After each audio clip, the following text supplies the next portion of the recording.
Hello guys, welcome back to our channel. Episode ആരംഭിക്കുമ്പോൾ കാണിക്കുന്നത് ശ്യാമയുടെ വീടാണ്. ശ്യാമ കുട്ടികൾക്ക് സംഗീത ക്ലാസ് എടുത്തുകൊണ്ടിരിക്കുന്ന സമയത്ത് ശ്യാമ കുട്ടികൾക്ക് പറഞ്ഞു കൊടുക്കുന്നതെല്ലാം തെറ്റാണെന്ന് വാദിക്കുകയാണ് അരുന്ധതിയും വിസ്മയും. തെറ്റു പറ്റിയെങ്കിൽ അത് തിരുത്തി പറഞ്ഞു കൊടുക്കുക ടീച്ചറെ എന്ന് കുട്ടികളുടെ അമ്മമാർ പറയുമ്പോൾ ശ്യാമ പറയുകയാണ്, അല്ല, ഞാൻ പറയുന്നത് തന്നെയാ ശരി. വിസ്മയെ പോലെ ഒരു പാട്ടുകാരിക്ക് ഒരിക്കലും തെറ്റില്ലെന്ന് അവർ പറയുമ്പോൾ ഇത് കേട്ട് അഹങ്കാരത്തോടെ ശ്യാമയെ നോക്കുകയാണ് അരുന്ധതിയും വിസ്മയും. തുടർന്ന് അരുന്ധതി പറയുകയാണ്, ഇങ്ങനൊരു ക്ലാസ് നടക്കുന്നുണ്ടെന്ന് അറിഞ്ഞിട്ട് തന്നെയാ ഞങ്ങളുടെ തിരക്കെല്ലാം മാറ്റിവെച്ച് ഞങ്ങൾ ഇങ്ങോട്ടേക്ക് വന്നത്. ഇവൾക്ക് സംഗീതമൊന്നും അറിയില്ല. സംഗീതത്തെ ദൈവത്തെ പോലെ ആരാധിക്കുന്നവരാ ഞാനും എൻ്റെ മകളും. അതുകൊണ്ട് സംഗീതം എവിടെയെങ്കിലും തെറ്റായി പഠിപ്പിക്കുന്നതറിഞ്ഞാൽ ഞങ്ങൾ അവിടേക്ക് ചെല്ലും. നിങ്ങളുടെ കുഞ്ഞുങ്ങളുടെ ഭാവി ഇല്ലാതാക്കാനാണോ നിങ്ങൾ ഇവിടെ കൊണ്ട് ചേർത്തിരിക്കുന്നത് എന്നൊക്കെ അരുന്ധതി ചോദിക്കുമ്പോൾ അവരെല്ലാം കുട്ടികളെ വിളിച്ചുകൊണ്ട് അവിടെ നിന്ന് പോവുകയാണ്. കൊണ്ടുപോകരുതെന്ന് ശ്യാമയുടെ അമ്മയും പറയുന്നുണ്ടെങ്കിലും അതൊന്നും വകവയ്ക്കാതെ കുട്ടികളെയും കൊണ്ട് അമ്മമാര് അവിടെ നിന്ന് പോകുന്നു. തുടർന്ന് അരുന്ധതി വിസ്മയോട് പറയുകയാണ്, ഇനി ഒരിക്കലും അവള് ഇങ്ങനെ ഒരു മുൻകൈ എടുക്കരുത്. അതിനുവേണ്ടിയാ ഞാൻ ഇങ്ങനെ ഒരു പണി തന്നെ കൊടുത്തത്. തുടർന്ന് ശ്യാമ ദേഷ്യത്തോടെ അകത്തേക്ക് കയറിയിട്ട് ചോദിക്കുകയാണ്, ഞാൻ പറഞ്ഞതെല്ലാം ശരിയായിരുന്നില്ലേ? പിന്നെ നിങ്ങൾ എന്തിനാ കള്ളത്തരം പറഞ്ഞത്? അതിന് ഇവിടെ ഇരിക്കുന്ന പീക്കിരി പിള്ളേർക്കും അവരുടെ അമ്മമാർക്കും സംഗീതത്തിന്റെ ABCD പോലും അറിയില്ലല്ലോ. ഇത് കേൾക്കുന്ന ശ്യാമ ദേഷ്യത്തോടെ പറയുകയാണ്, അതെ, സംഗീതത്തിന്റെ ABCD പോലും അറിയാത്തത് നിങ്ങളുടെ ഈ നിൽക്കുന്ന മോൾക്ക. ഇത് കേൾക്കുന്ന അരുന്ധതിയും വിസ്മയും ഒരു ഞെട്ടലോടെ ശ്യാമയെ നോക്കുകയാണ്. നിങ്ങൾ എന്തിനാ എൻ്റെ ക്ലാസ് അലങ്കോലമാക്കിയത്? അതാ എനിക്കറിയേണ്ടത്. ഇത് കേൾക്കുന്ന അരുന്ധതി പറയുകയാണ്, നീയും ഞാനും തമ്മിൽ ഒരു എഗ്രിമെന്റ് ഉണ്ടായിരുന്നു. നീ എന്താ മറന്നുപോയോ? നിനക്ക് സ്വന്തമായിട്ട് ഒരു മൂളിപ്പാട്ട് പോലും പാടാൻ സാധിക്കില്ല. നിന്റെ ശബ്ദമേ എൻ്റെ മോൾക്കുള്ളതാന്ന് എഴുതി തന്നിട്ടുണ്ട്. ഇത് കേൾക്കുന്ന ശ്യാമ ദേഷ്യത്തോടെ ചോദിക്കുകയാണ്, അല്ല, ആ എഗ്രിമെന്റിൽ എവിടെയാ ഞാൻ പാട്ട് പഠിപ്പിക്കാൻ പാടില്ലെന്ന് എഴുതിയിട്ടുള്ളത്? എങ്കിലൊരു കാര്യം ചെയ്, നിങ്ങൾ ആ എഗ്രിമെന്റിങ് എടുത്തേ. അങ്ങനെ ഒരു വാക്യം അതിലുണ്ടെങ്കിലേ ഞാൻ ഈ മ്യൂസിക് ട്യൂഷൻ ഇവിടെ വെച്ച് നിർത്താം. ഇത് കേൾക്കുന്ന അരുന്ധതി ഒരു പരിഭ്രാന്തിയോടെ ശ്യാമയെ നോക്കുകയാണ്. എഗ്രിമെന്റ് ഒന്നും കാണിക്കാൻ എന്നെ കൊണ്ട് പറ്റില്ല. നീ ഇനി ട്യൂഷൻ എടുക്കാൻ പാടില്ല, അത്ര തന്നെ. ഇത് കേൾക്കുന്ന ശ്യാമ ദേഷ്യത്തോട് പറയുകയാണ്, ആദ്യമേ ഞാൻ പറഞ്ഞത് നിങ്ങൾ തെളിയിക്ക്, എന്നിട്ടാകാം ബാക്കി കാര്യങ്ങളെല്ലാം. അപ്പോൾ നിനക്ക് അത്രയ്ക്കും അഹങ്കാരമായല്ലേ? നീ ഒന്നുകൂടി പാട്ട് പഠിപ്പിക്കാൻ നോക്ക്. അപ്പോൾ കാണാം ശരിക്കും അരുന്ധതി ആരാണെന്ന്. എൻ്റെ മോൾക്ക് വേണ്ടി അല്ലാതെ പാട്ട് പഠിപ്പിക്കാൻ വേണ്ടി എങ്ങാനും നീ ആ നാക്ക് ചലിപ്പിച്ചാലേ നിന്റെ നാവങ്ങ് ഞാൻ അരിഞ്ഞെടുക്കും. അത്രയും പറഞ്ഞുകൊണ്ട് അരുന്ധതിയും വിസ്മയും അവിടെ നിന്ന് പോകുമ്പോൾ ദേവകി ഭയത്തോടെ ശ്യാമയുടെ അരികിലേക്ക് ഓടി വന്നിട്ട് പറയുകയാണ്, വേണ്ട മോളെ, നമുക്കെല്ലാം നിർത്തിയേക്കാം. പറഞ്ഞാൽ പറഞ്ഞത് ചെയ്യുന്നതാവര്. ഇല്ലമ്മേ, ഒന്നും സംഭവിക്കില്ലെന്ന് പറഞ്ഞ് ശ്യാമ ദേവകിയെ സമാധാനിപ്പിക്കുകയാണ്. നേരം രാത്രിയാകുന്നു. പിന്നീട് കാണിക്കുന്നത് അഖിലിന്റെ ഫോണിലേക്ക് വിളിക്കുന്ന ആദിയെയാണ്.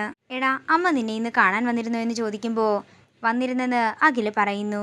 എന്നിട്ട് എന്തെങ്കിലും പ്രശ്നമുണ്ടായോ? അതൊന്നുമില്ലേട്ടാ, എനിക്ക് ഇഷ്ടപ്പെട്ട കുറച്ച് സ്വീറ്റ്സ് കൊണ്ട് തന്നു. എന്നിട്ട് എന്നെ അങ്ങോട്ടേക്ക് വരാൻ കുറെ നിർബന്ധിക്കുകയും ചെയ്തു.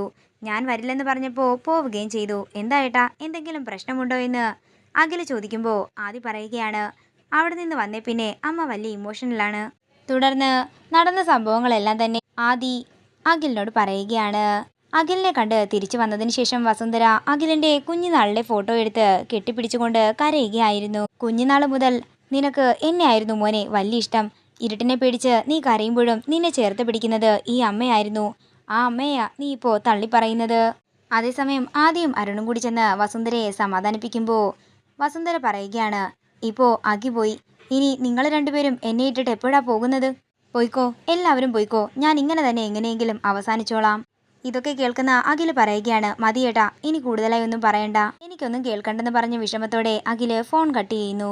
അങ്ങനെ അഖിൽ വിഷമത്തോടെ വസുന്ധരയുടെ കാര്യമോർത്തിരുന്ന് കരഞ്ഞുകൊണ്ടിരിക്കുന്നതാണ് കാണിക്കുന്നത്. അതേസമയം ശ്യാമ മുറിയിലേക്ക് ചെല്ലുകയാണ്. എന്താ അഖിൽ സാർ, എന്തു പറ്റിയെന്ന് ശ്യാമ ചോദിക്കുമ്പോൾ അത് പിന്നെ അമ്മ, സാർ അമ്മയെ മിസ് ചെയ്യുന്നുണ്ടല്ലേ? ഞാൻ കാരണമല്ലേ സാറ് അമ്മയിൽ നിന്നും അകന്നത് എന്നൊക്കെ ശ്യാമ ചോദിക്കുമ്പോൾ അഖിൽ പറയുകയാണ്, എനിക്ക് കുറച്ചുനേരം തനിച്ചിരിക്കണം. സാർ ആഹാരം കഴിച്ചില്ലല്ലോ? എനിക്കൊന്നും വേണ്ട, എനിക്ക് കുറച്ചുനേരം തനിച്ചിരുന്നാൽ മാത്രം മതിയെന്ന് അഖിൽ പറയുമ്പോൾ വിഷമത്തോടെ ശ്യാമ അവിടെ നിന്ന് പോവുകയാണ്. നേരം പുലർച്ചെയാകുന്നു. പിന്നീട് കാണിക്കുന്നത് അഖിലും ശ്യാമയും അശ്വതിയുടെ വീട്ടിലേക്ക് ചെന്നിരിക്കുന്നതാണ്. ജയേഷ് വന്നതും നടന്ന സംഭവങ്ങളും എല്ലാം തന്നെ അശ്വതി അഖിലിനോടും ശ്യാമയോടും പറയുകയാണ്. എന്താണെങ്കിലും അരുണേട്ടൻ കാണാതെ രക്ഷപ്പെട്ടല്ലോ, അത് തന്നെ നല്ല കാര്യമെന്ന് ശ്യാമ പറയുമ്പോൾ അശ്വതി പറയുകയാണ്, മോൾക്ക് എന്തൊക്കെയോ സംശയങ്ങൾ തോന്നിയിട്ടുണ്ട്.